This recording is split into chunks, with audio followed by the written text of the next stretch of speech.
created to have some fun together, sharing and singing. So, join and enjoy. Our love for opera brings us together. Thanks for being with us in this trip. And um, maybe maybe this song also I turned off my camera because it froze and I cannot make it work again. So that's why I'm not on the screen any longer. Things happen. Angel of music, can you hear me? Yeah, we could something like that. I could be. What could I be? What character could I be? I will think of something. But I wanted to tell you about this music. Provided that names of composers such as Paolo Tosti is also in Italian, and if you don't speak Italian and you happen to know him or know not him, not knowing him, emphasizes the fact that people find it elitist and are afraid to approach it because they hear someone talking about Bellini, Verdi, Donizetti, Gounod, Bizet, Mozart, Tosti, Moreno Torroba, and they say, I don't know any of those. I just know, as for Mexico, Juan Gabriel, Vicente Fernandez, Rocío Dúrcal. So they feel apart, and they are afraid of approaching it. So, at least for the case of Mexico, with this very established difference in the social classes, I would say that it is a fact. Opera is elitist. But we want to work hard so that it eventually will become a myth. Let's go for another one. Let's go for, opera singers use angulated voices to sing, which is not natural compared to popular singers. Before we say it is a myth or a fact, let me tell you the anecdote where this one comes from. I was listening to the radio a good number of years, those morning shows that most the mothers like to hear, talking about health, children, education, blah blah blah. So they invited a popular singer, Mexican singer, who happens to have been very famous in the 80s and now was teaching singing. And I remember that he opened his comment saying that he decided to become or to teach people how to sing because he knew he was a very good singer. So he wanted to pass all this knowledge to others. To which you guys say, okay, it's right. And that he would use a natural technique, that their voices of his students would sound natural, opposed to opera singers who use those horrible unnatural angulated voices that nobody likes. After those faces that you just made, what do you think? Oh my god.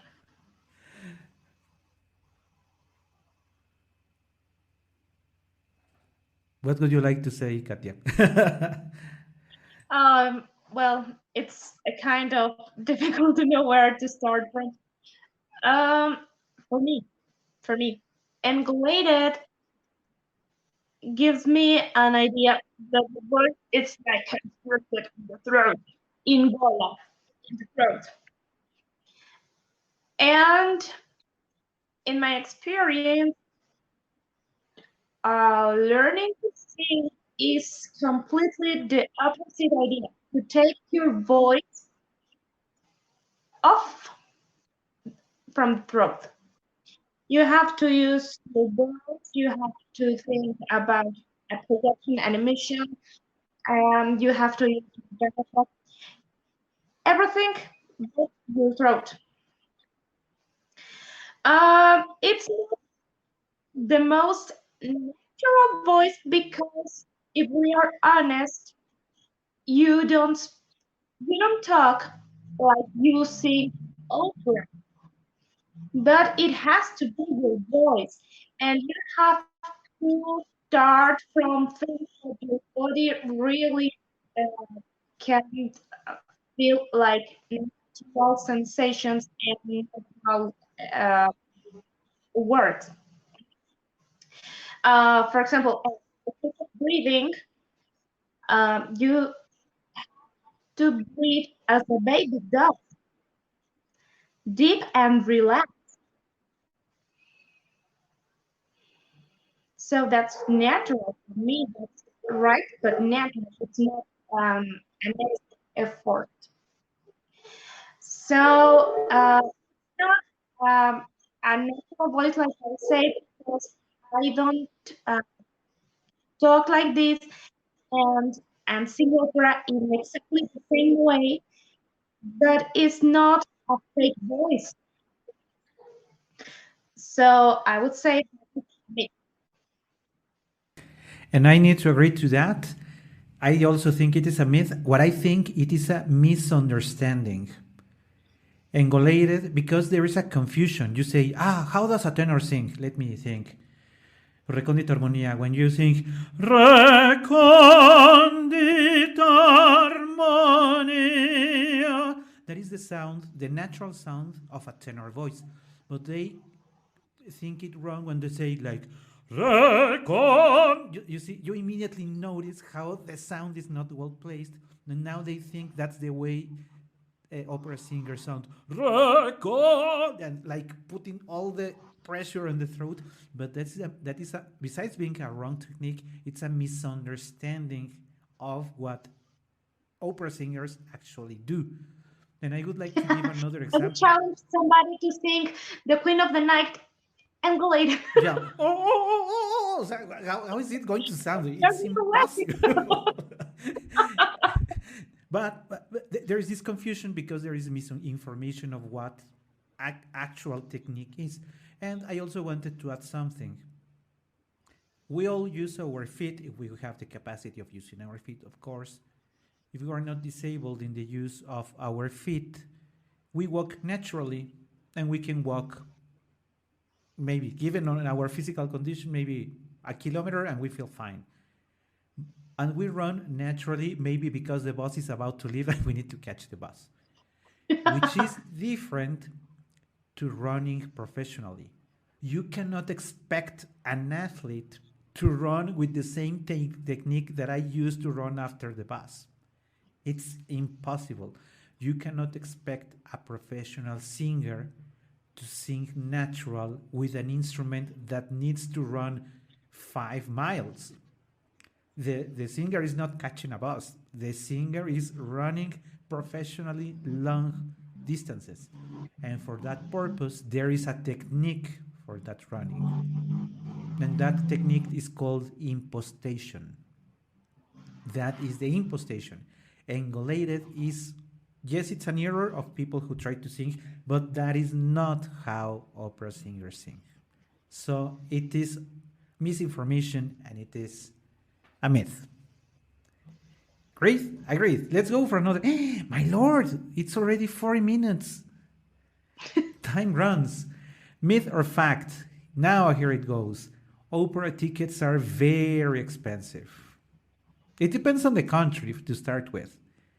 I know that if you want to attend the Metropolitan Opera House, it will be expensive to most people. But if you go to the Palacio de Bellas Artes in Mexico, the cheapest ticket, I think it's at 350 pesos, which is, from my perspective, very cheap if you compare it to the rapper who just sold tickets over 2,000 pesos. I mean, 6 times more expensive to watch a rapper than to watch opera at the Palacio de Bellas Artes. But I also wanted to add something, and you would agree to that. People think that the only place where they can watch opera or singers is the main opera house in their country. And that is so very wrong. Singers are all you can find them singing in museums, in other small theaters, in auditoriums at universities, and open sometimes in nice open park places. There are a good number of places where you can find your singer, and for tickets, You can come home and I'll sing for free. and many of those are for free, in fact, or you pay yeah, less than $1 to attend one of those recitals. So I I'll would. sing for food. No, not really. So, from my perspective, it is an absolute myth. But I agree. would you like to add something to this? No, it depends on the cast. It depends on The cast. the opera house, on the country, like you just said. But I think that if you are really interested to approach, you will find the right choice for your pocket. Yeah, let money not be excuse. You can always find something that is at a good price, a price that you can afford. And if you cannot, fortunately, thanks very much to many opera houses around the world, they have uploaded many of their performances so you can watch l'Opera di Torino. You can watch from Italy. I think there are at least 5 theaters who have uploaded their operas. There is also 2 or 3 theaters in Spain. I know that you can watch also the operas from the Palacio de Bellas Artes. The Metropolitan Opera House, no, they never upload anything. But the Teatro Colón de Buenos Aires has amazing historical performances, either audio and video or just audio. Just look for those. You can have all those great singers who have sung at the Colón de Buenos Aires. Most likely is in their historical records, and you can listen to very good quality. So I would like to insist: let not money to be an excuse for not watching good music. And we are having the chance of sharing a little of Katya's voice, and she's doing it for all of us for free. So why should it be a problem, right? Okay, let's see. Um, I have something here to share for free. Oh my god, let me see. I saw this. Hmm. No, let me find it. Because, Sure. In the meantime, maybe I can continue talking. Because I wanted to share with you that when I was younger, for me, Sundays were my opera days because those were the days where I could rehearse for at least 3 hours. Because something that people are not usually shared is that when a singer is not singing on stage, he still needs to practice, and he needs, again, as he's an athlete, if he's going to run 5 miles, he needs to rehearse for those 5 miles. He cannot say, I only run 200 meters and that will immediately make me endure the 5K. No, that's not going to happen. So Sundays used to be my professional athleticism day, or I could listen to a complete opera on the radio because in Mexico there are radio stations who like to play opera on Sundays, and I could take the complete score and follow it from beginning to end. And that's how I used to spend my Sundays. Maybe I will do that again soon. Have you found what would you like to share with us? Me llama la primorosa. Yes, let's do that. For Yeah, yeah. free! Yeah.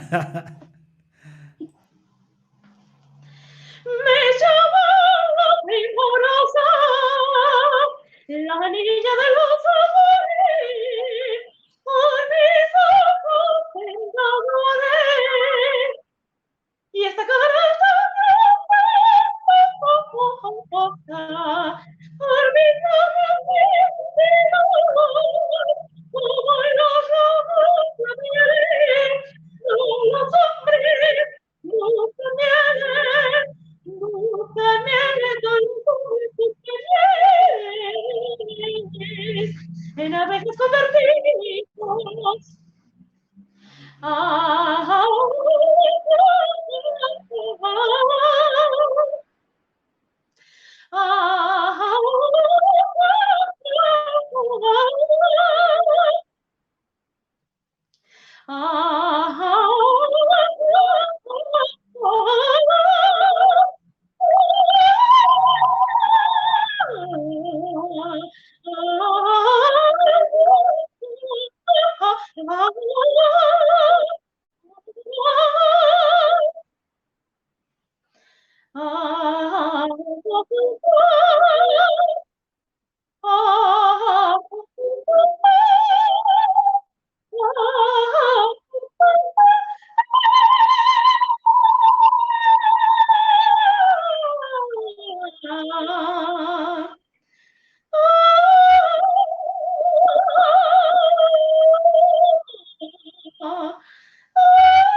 I really love how this opens. That opening phrase of "Me llaman la primorosa," like being, like very coquette, like on stage, everybody wants a man. Kind of. Exactly. I really find all those roles in the zarzuela to be so lovable, so very appealing, interesting, funny. But well, let's move ahead because I could spend hours talking about zarzuela. Me llaman la primorosa. Fact or myth? Oh, this one is sad. Opera singers are fat. Even there are jokes, like would be memes now, that they say that. How does it go? There is a joke that says it is kind of despective because it sounds ugly. They say cuando termine de cantar When la the gorda. opera starts, when the fat lady starts to Yeah, sing, starts to yell, yeah. yeah, because there is, and they put it the helmet of a Viking, making reference maybe to one of Wagner's opera. But that's the way people usually picture singers, opera singers, and they also think of Pavarotti, and so they say Pavarotti was fat, and sopranos are fat. Therefore, all singers are fat. What do you say? Uh, well, I think that we are not or we shouldn't be fat. I think we have to be free in this part of our body. It's a fact that ribs are opened. We have open ribs because we need to breathe and we need to use our diaphragm. But it's not fat. Indeed, it shouldn't. We need to be healthy people. We need to eat well. We need to make exercise. And maybe we are not an athletic person, but you don't have to sing, and you are not a good singer if you are fat.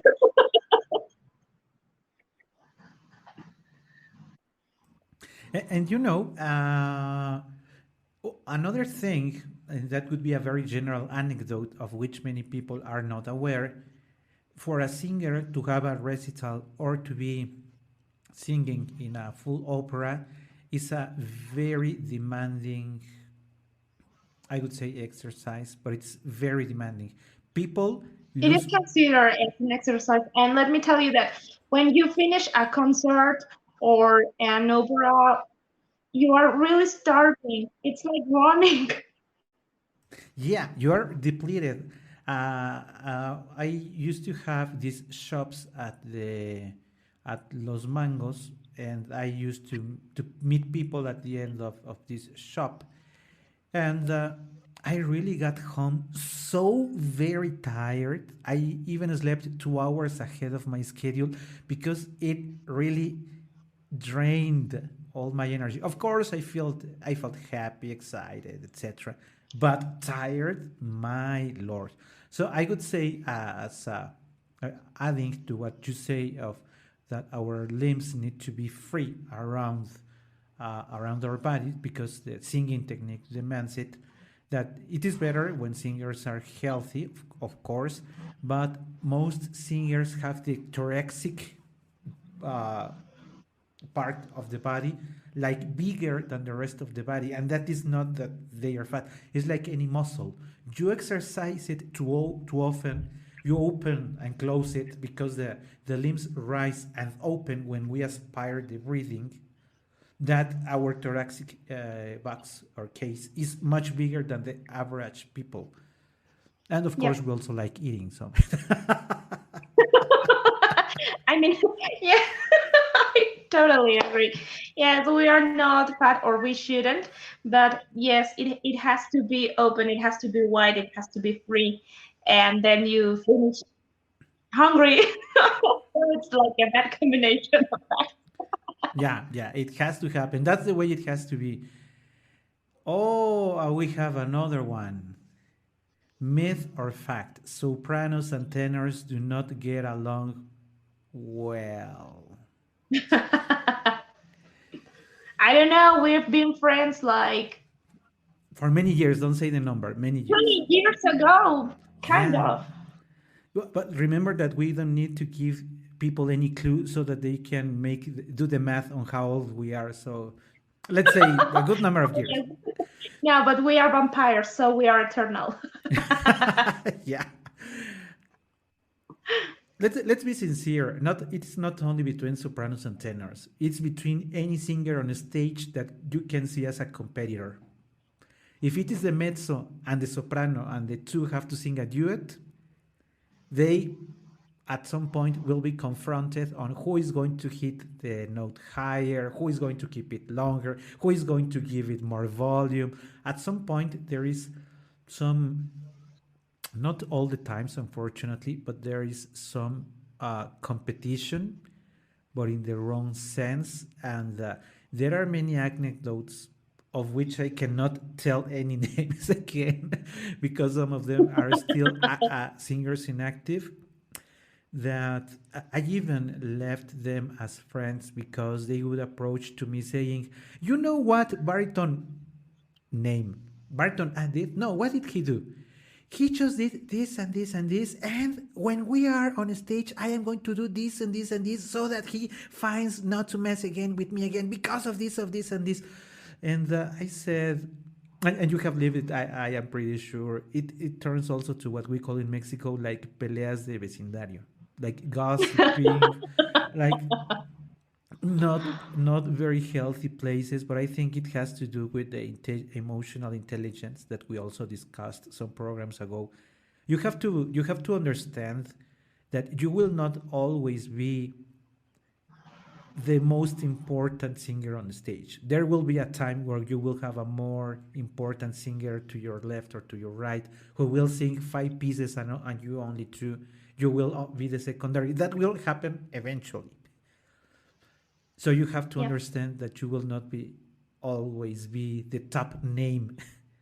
And Yeah, it's not everything about you. It's about the music, and you have to be smart and humble and learn to work as a team and know that your partners are such as important as you are, and you are doing something that is not for you, for yourself, it's for the public.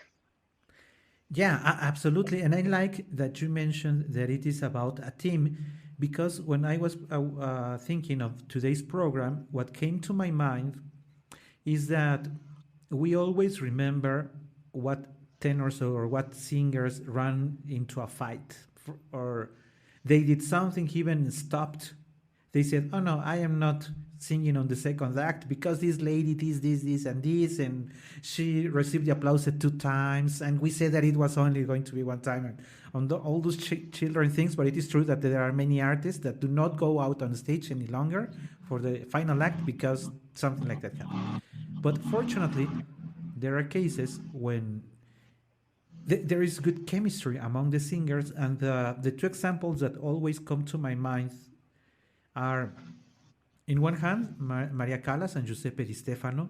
They also had many fights on the stage and outside the stage, of course, but they did many nice things together. And the other two are Montserrat Caballé and José Carreras.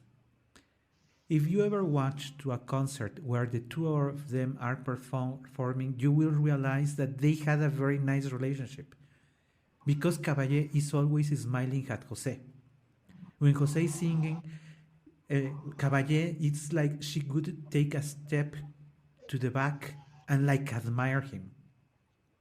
And when it was her turn, now Caballé singing, what Jose would do is to look at her with such love and admiration, and that chemistry really flowed.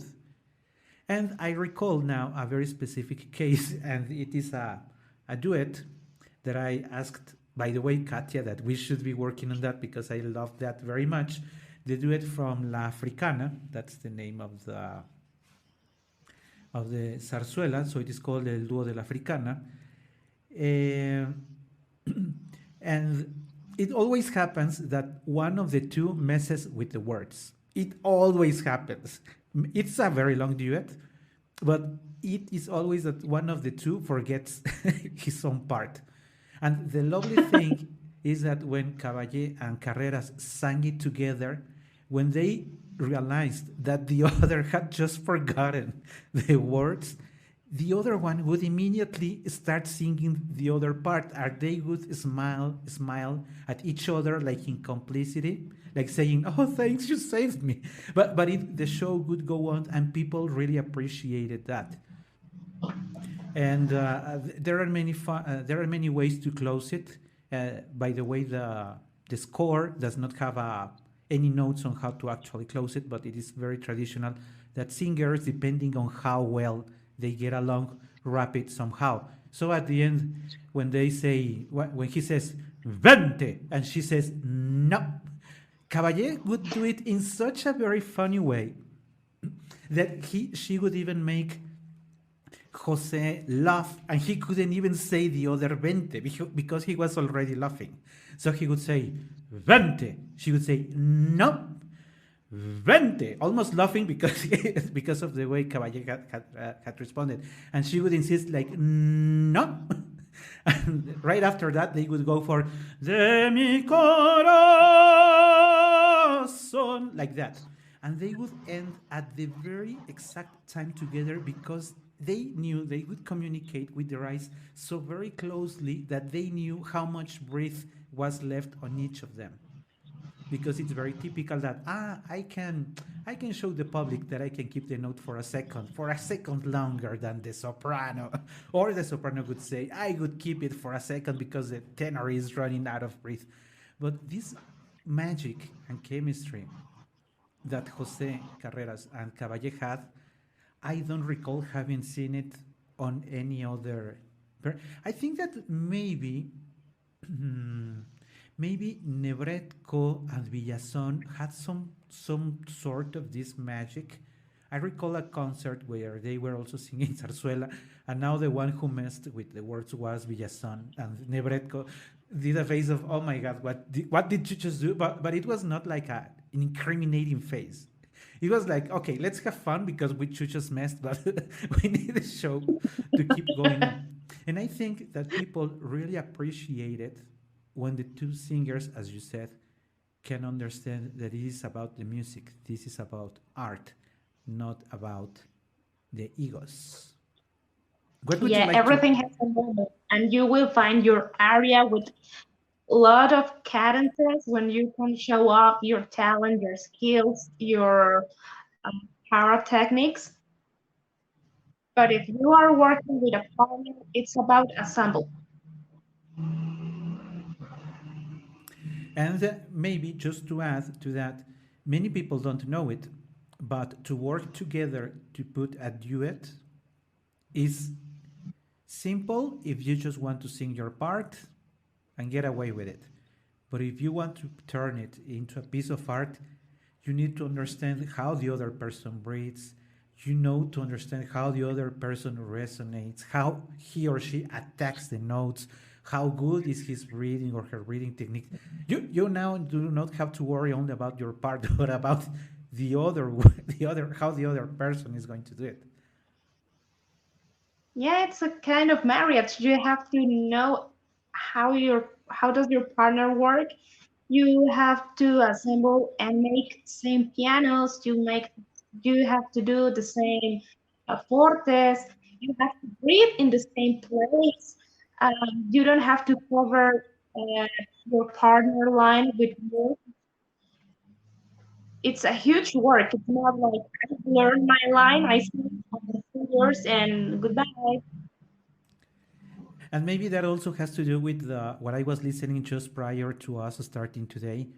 You know that I was listening to this very lovely duet of the flowers in Lacme when it starts do me pe, and I was sharing with you that the two voices, the real challenge is how you put together these two voices. Maybe this mezzo has her ego and the soprano as well, but they have to lift their egos outside to put together a very delicate piece of music like it is this duet. Have you had the chance of singing it with someone, that duet? Yeah, Do you have a recording of that? No. No. Oh. But I'm working with a friend of mine. She's a soprano too, and we're preparing some duets. So I think we'll have ready this flower duet in a while, and we'll share it with you. And to wrap up today's program, we will end up with the most preferred one. Sopranos break glasses with their high notes. At some point in history, someone came up with that story. The fat lady singing out loud and breaking a glass. I don't know where that came from. It is clearly a myth, but it is true that there is a good number of people who still believe it. I've been singing, and my bottle is still here. So it's a myth. It really is a myth. Yeah, it really is a myth.